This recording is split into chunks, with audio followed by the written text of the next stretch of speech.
Hi, Bob Landry here. I just finished servicing my 850 Gen 4 Skidoo XRS. There are no videos at all on YouTube as far as how to service those or what you got to do or anything.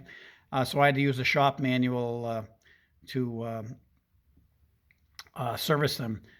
Basically, what I had a problem with is that if you look down, is a lot of oil, and I had a lot of oil leaking out from the shaft seals from each RAV valve. There's two RAV valves for the 850 motor, one for each exhaust port. And how it's actuated is through a actuator motor right here. Actuator motor just simply raises and lowers the link arm assembly, which controls the RAV valve position. That's fully extended, full throttle. Then you get a mid position. Then you got a fully closed at idle or just off idle. And it infinitely variable. I believe it goes through the whole sequence depending upon your throttle position. The sensors here, you get throttle position sensors that know just what you're giving for throttle and your RPM sensor as far as controlling it to what you need for the right RPM and what height it should be. Use similar things on dirt bikes. The older sleds use vacuum control, where this one here uses an actuator to do it. A lot better than the vacuum control because this sled's got like over 8,300 miles on it. And I had no problems with it. The only problem I had was the leak of the seals. Basically, this is your RAV valve assembly. You got the one here, and then you get the one over on the other side over here.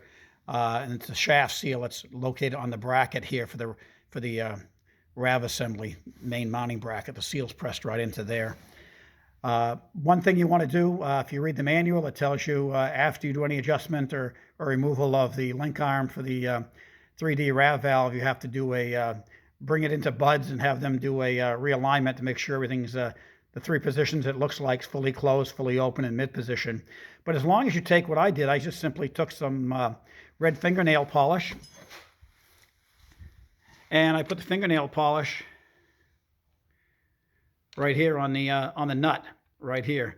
Nut's held captive by the bracket here. It's a U-type bracket, so you can easily remove the cable from it. But as long as you don't change this position, move that, you're all right, because nothing's going to change. The cable will stay the same length, same position, so you should be all right without having to do a whole buds alignment of your 3D RAV valve.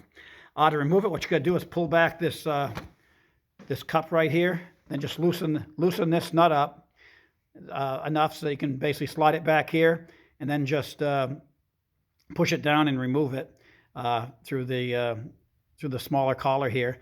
Takes a number 4 Allen wrench to pull this apart, and it just simply, if you can see it held on right into here, it slides right into a little bracket there. So once you pull that off, loosen this up, pull it down, that cable will come right off. Otherwise, it's going to be in your way. You can't pull anything apart without that cable out of your way. Another point that I had a little problem with, didn't really show you anything on there, was you're going to take this bolt out here as well, this mounting bolt here for this shield. This shield here is kind of flexible, comes out of the way. And also loosened up this one here. Actually remove the bolt here for that one, and the bolt here. So it allows this to float a little bit. You might have to cut the tie wraps right here as well. I'd cut those out of the way too, just to allow it to move a little bit. Because otherwise, it's right over the bracket assembly itself here. The whole plate for the RAV valve is right over that. So you really got to pull that out of the way once you got the 4 mounting screws. And it uses a number T30 Allen wrench to remove these and to remove the 4 mounting bolts here that hold this cover in plate. You also have to take off the oil lines right here for each RAV valve. You got the oil line here and your oil line over here. Uses those little Octomer clamp assemblies. A friend of mine lent me his crimping pliers to crimp those, but he said he's a mechanic, actually a certified mechanic. He said what he's used in the past with those, he just simply uses some safety wiring and puts that across there, tightens it up, and he says it's okay. But I wanted to do it with the clamps. I had bought those, so I did it with those, and it worked all right. I was able to get this one okay. This one here was pretty much in the way because the pliers that I have for clamping, putting those brackets in, was pretty hard. So all I used for that one, I just simply used some side edge cutters and just simply crimped it together with that, and that worked as good as the pliers did.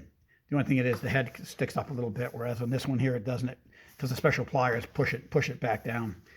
But that's about it. You just take that whole assembly apart, like I mentioned. Those little little points to remember, and then just put everything back together again. Just don't over tighten these. These, you know, there's a plastic bolt that's on here that goes to your that goes to the from the link arm to the Rave valve. So just don't over tighten those.